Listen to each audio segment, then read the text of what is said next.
Bonsoir à toutes et à tous. Ravi de vous retrouver sur RTI 1. La paix n'est pas un mot, mais c'est un comportement, dit Félix Houphouët-Boigny, le premier président de la République de Côte d'Ivoire. 32 ans après sa mort, le monde est toujours en quête de paix. La fondation qui porte son nom est l'Agence des Nations Unies. UNESCO continue son œuvre en distinguant des personnalités qui se singularisent par leurs actions en faveur de la paix. Mais alors, quelle contribution du prix Félix Houphouët-Boigny UNESCO pour la recherche de la paix dans le monde? Eh bien, ça fait l'actualité. Créé en 1989, le prix Félix Houphouët-Boigny UNESCO pour la recherche de la paix invite le monde au consensus à régler les différends par le dialogue. Il constitue donc une lueur d'espoir pour la quête de la paix dans un monde qui continue de s'enflammer. Le jeudi 22 mai, le prix sera décerné à António Luís Santos da Costa, ancien Premier ministre du Portugal, dans une cérémonie à Abidjan. Et nous en parlons maintenant, mais avant, suivez ce reportage d'Ève Boué. António Luís Santos da Costa, président du Conseil européen et ex-premier ministre du Portugal, est le lauréat 2024 du prix Félix Houphouët-Boigny UNESCO pour la recherche de la paix. Une distinction qui couronne son engagement en faveur de la paix, de la démocratie, du dialogue, du multilatéralisme, de la promotion des pays en développement. Créé en 1989 par l'UNESCO, ce prix international récompense des personnes, des institutions ou organismes ayant apporté une contribution significative à la promotion, la sauvegarde ou le maintien de la paix, conformément à la Charte des Nations Unies et à l'esprit de la Déclaration universelle des droits de l'homme. Le prix porte le nom du premier président de la Côte d'Ivoire pour son engagement en faveur de la paix, du dialogue et de la réconciliation. Nelson Mandela et Frédéric de Klerk de l'Afrique du Sud sont les premiers lauréats en 1991 pour leurs efforts dans le processus de fin de l'apartheid. La lauréate 2023 est l'ex-chancelière allemande Angela Merkel pour sa politique d'accueil humanitaire pendant la crise migratoire de 2015. Le prix Félix Houphouët-Boigny, c'est la reconnaissance mondiale de l'engagement pour la paix, l'importance de la diplomatie, du dialogue, de la réconciliation et des droits humains dans la résolution des conflits. 36 ans après sa création, quelle est sa contribution réelle dans la recherche de la paix au monde? Tout est prêt. Demain, jeudi 22 mai, Abidjan accueille la 36e édition de la cérémonie de remise du prix Félix Houphouët-Boigny UNESCO pour la recherche de la paix. Pour décrypter cette actualité, j'ai avec moi sur le plateau professeur Sidibé Vali. Bonsoir et bienvenue. Bonsoir. Vous êtes professeur titulaire de lettres modernes à l'université Félix Houphouët-Boigny de Cocody, membre fondateur de l'ASCAD, sénateur, président de la commission des affaires générales, institutionnelles et des collectivités territoriales et enfin président du comité scientifique du prix Félix Houphouët-Boigny. C'est exact. Voilà. Merci donc d'être venu à Ça fait l'actualité. Merci bien. Alors, professeur, c'est vrai que le prix Félix Houphouët-Boigny, UNESCO, est l'héritage du premier président de la République de Côte d'Ivoire, défenseur du dialogue? Oui, c'est bien l'héritage du premier président de la République de Côte d'Ivoire. Et nous sommes fiers aussi d'être les premiers ou les derniers qui aient bénéficié de l'ouverture en 1966 des 13 collèges en même temps. J'en suis l'un des fils et je suis heureux aujourd'hui de parler, n'est-ce pas, de Félix Houphouët-Boigny. Professeur, vous l'avez connu personnellement, Félix Houphouët-Boigny? Oui, nous l'avons connu dans tous les sens, dans la mesure où, quand on a fait par exemple la grève de 1977, il est venu et il a coupé court avec l'humour ivoirien. Et qu'est-ce qu'il a dit? Pour une banale question de note. Solidarité dans le malheur, non. Solidarité dans la paix, oui. Mais bien, ça était le mot d'ordre des étudiants de notre époque. Alors, vous avez une anecdote, une autre histoire à raconter personnellement. Vous l'avez salué, par exemple?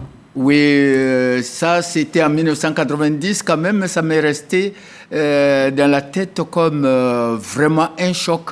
parce qu'il avait reçu pratiquement tout le grand CNRS et nous avions lutté pour que le multipartisme soit instauré. Et quand on quittait sa grande salle, il est resté comme ça et j'étais le dernier à sortir de la salle. J'ai mis ma main dans la poche, je n'avais que 25 francs. Je lui ai donné les 25 francs. Il m'a regardé et puis il a clignoté. Et William m'a fait revenir. Il m'a posé la question, comment vous vous appelez? J'ai dit, je m'appelle Sidibé Vali. Est-ce que vous êtes le fils de Sidibé Ladji de Daloa? J'ai dit non. Sidibé Maliki de Minian, cultivateur, qui a eu la Coupe nationale du progrès en 1972. Il dit, ah oui, je le connais bien. Ah c'est une belle histoire à raconter. Alors, avant de poursuivre, professeur, je vous propose d'écouter là un extrait de l'entretien de Félix Houphouët-Boigny avec l'opposition ivoirienne d'alors. Vous reconnaîtrez sûrement certaines personnalités dans cette vidéo. On regarde.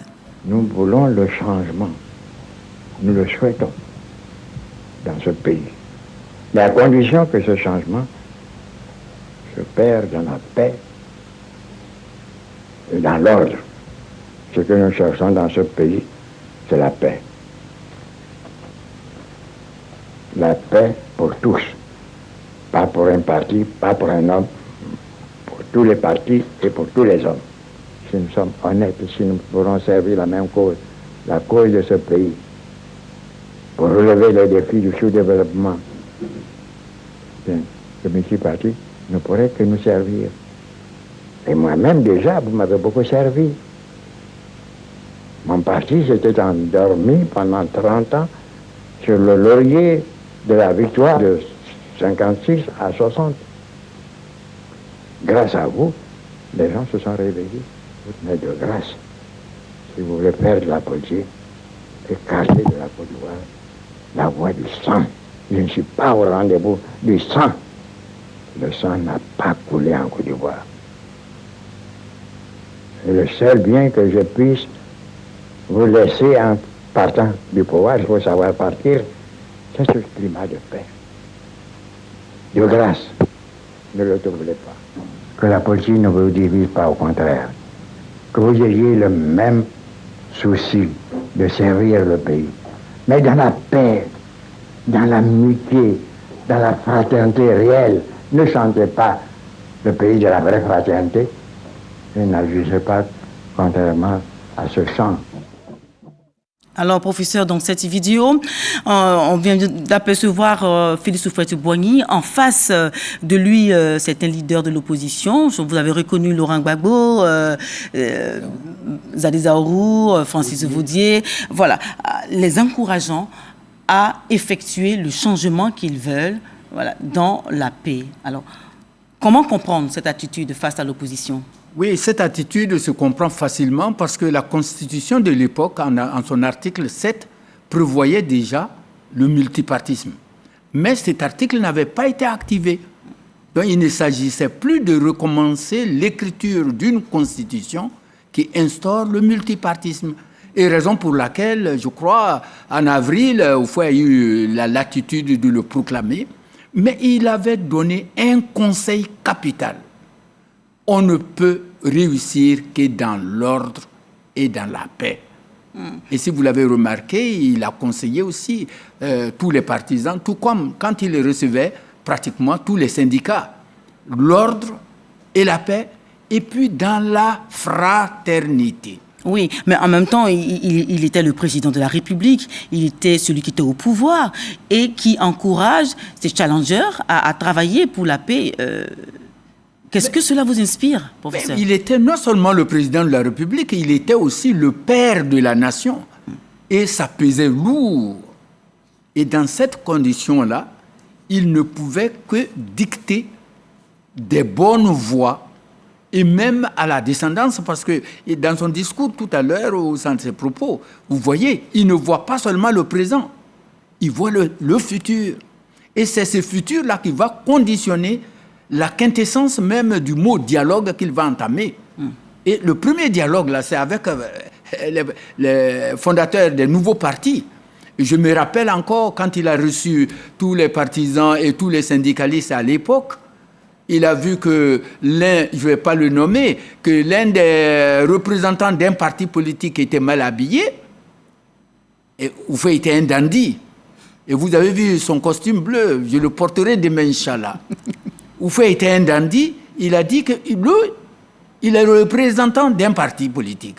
Vous êtes combien dans votre parti? Et l'autre a répondu, nous sommes un.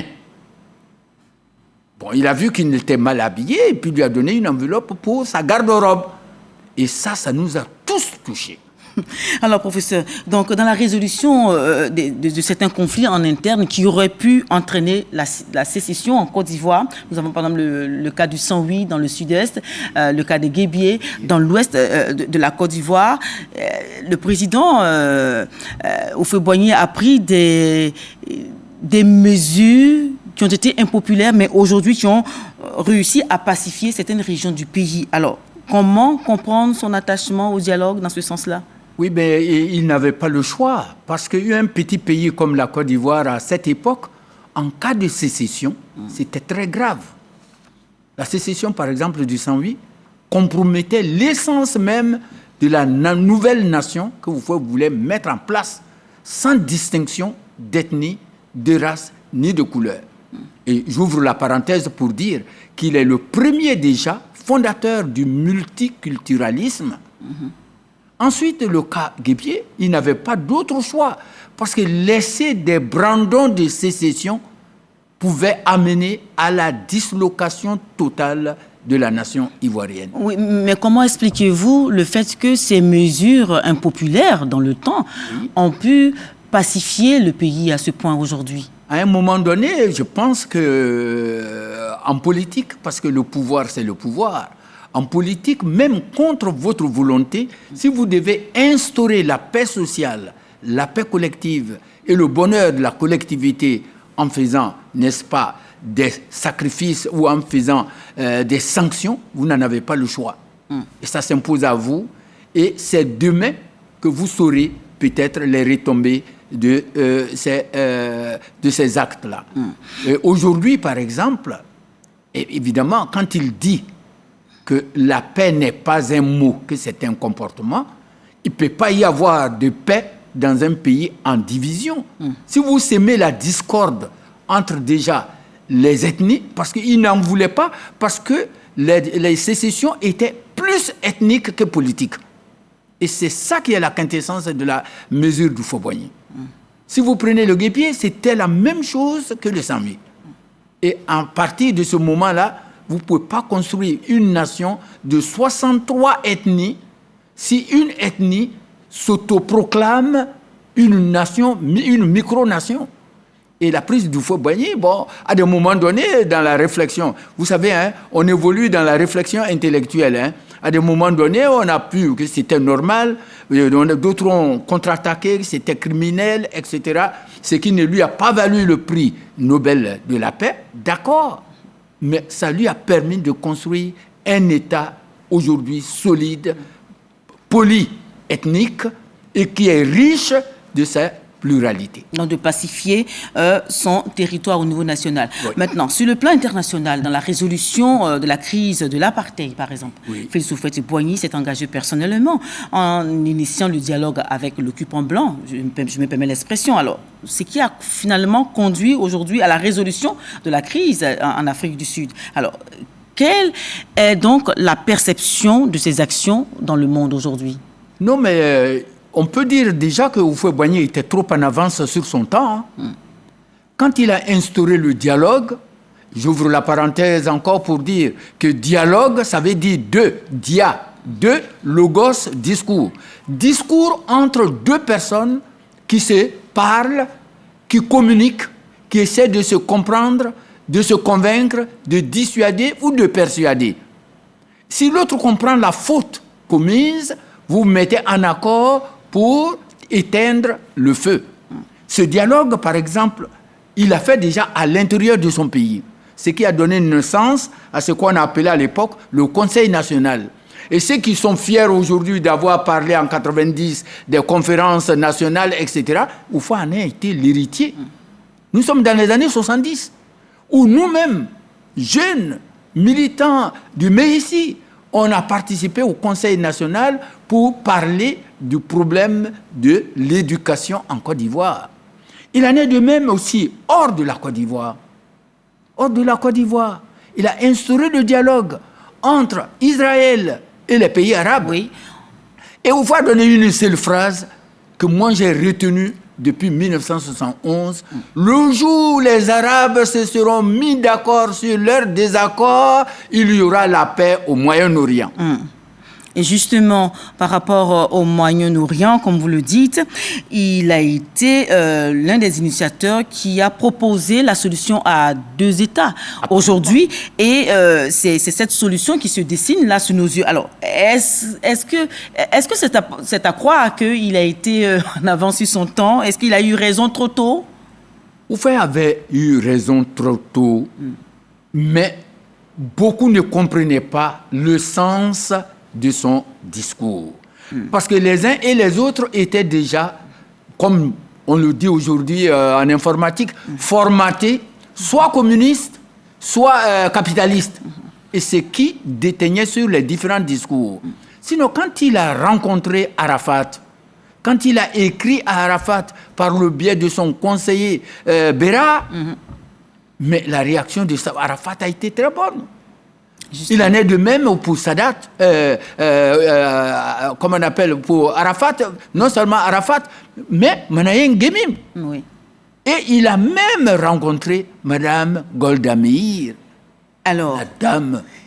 toutes ces actions-là s'inscrivent dans le temps, professeur. Oui. Aujourd'hui, 36 ans après, la Fondation et l'UNESCO continuent de distinguer des personnalités du monde entier, des organisations à travers le monde. Alors, mais pour quel résultat finalement? Non, en fin de compte, il faut reconnaître aussi que ce n'est pas la fondation, elle, qui distingue.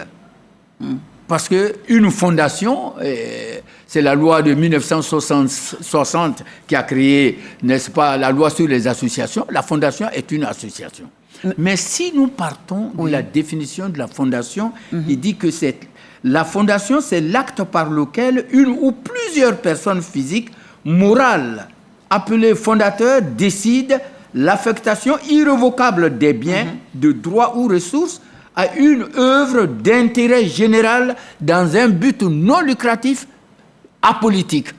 Dans ces conditions, ce n'est pas en fait la fondation qui donne le prix, mais c'est l'UNESCO. Oui. C'est l'UNESCO qui a valorisé l'idéal de dialogue et de paix de Félix Houphouët-Boigny dans la recherche de la paix, non seulement nationale mais internationale, pour l'honorer en créant ce prix.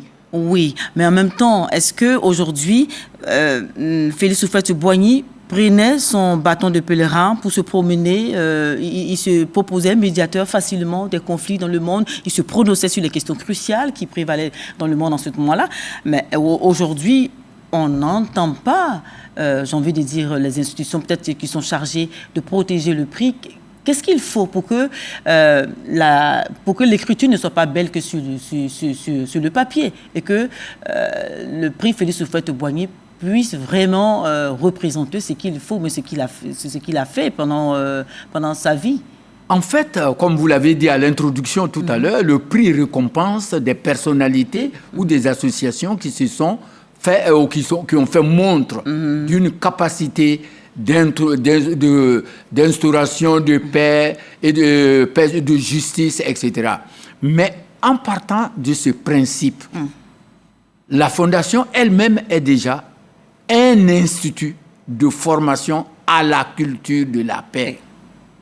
Et c'est un élément fondamental dans la mesure où tous les documents que vous cherchez sur la paix, vous pouvez les trouver à la Fondation Félix Houphouët-Boigny. Formation. Ensuite, peut prendre aussi des initiatives, mais aider aussi à la quête de la paix.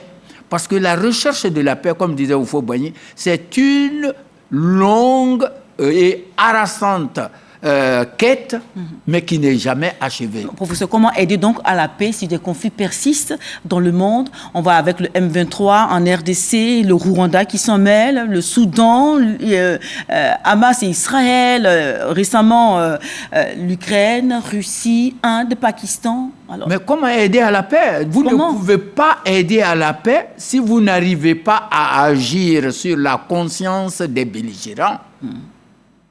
Et le facteur primordial prôné par Félix Houphouët-Boigny pour agir sur les différentes consciences, c'est le dialogue. Ce que d'autres appellent aujourd'hui « asseyons-nous, discutons ». Et vous faites partie d'un théorème, je dirais même d'un axiome mathématique. Vous avez beau faire la guerre, à la fin, vous vous asseyez pour discuter. Pourquoi ne pas le faire au début? Justement, alors, le jury du prix UNESCO Félix Houphouët-Boigny a désigné comme lauréat pour 2024 António Luís Santos da Costa, l'ancien Premier ministre du Portugal. Pourquoi ce choix?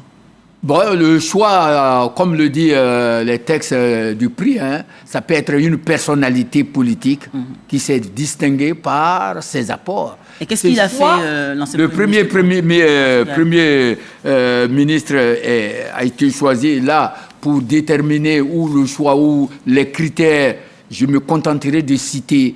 oui, quelques critères, allez-y. Oui, de citer Michel Kandessou, qui est vice-président du prix, et qui est ancien, vous le savez, ancien directeur général du Fonds monétaire international, qui dit ceci: nous avons décidé de donner ce prix au Premier ministre António Luís Santos da Costa pour l'ensemble de son œuvre et pour la constance avec laquelle il a gardé dans ses préoccupations de grands responsables politiques le souci de la paix et de la promotion des pays en développement. Je pense que la coupe est pleine et là, il le mérite bien. Oui, le second aussi, bon, il y a eu quand même un autre prix. Oui, la fondation équatorienne Azúcar pour son action en faveur des droits des afro-descendants. Qu'est-ce que c'est exactement? Expliquez-nous. Moi, vraiment, sur le plateau, je ne vais pas cacher ça. Je suis l'homme le plus heureux de parler de cette fondation dans la mesure où on célèbre une association qui se bat pour ce que nous appelons couramment ici la diaspora. Et cette association, dirigée encore par une femme, et une femme qui se bat non seulement en Équateur pour les afro-descendants, mais dans toute l'Amérique latine. Or, sur le plateau, je n'ai pas honte de le dire, je suis l'un des membres fondateurs de l'Académie des sciences, des cultures, des arts et des diasporas africaines. Oui. Ça fait quand même un bon point pour l'ASCAD. Un autre bon point aussi pour la Côte d'Ivoire, parce que la Côte d'Ivoire a créé la deuxième chambre, le Sénat. Et nous sommes peut-être le premier pays à inclure dans la Constitution la protection de la diaspora, c'est-à-dire que le Sénat est le défenseur des Ivoiriens installés hors Côte d'Ivoire.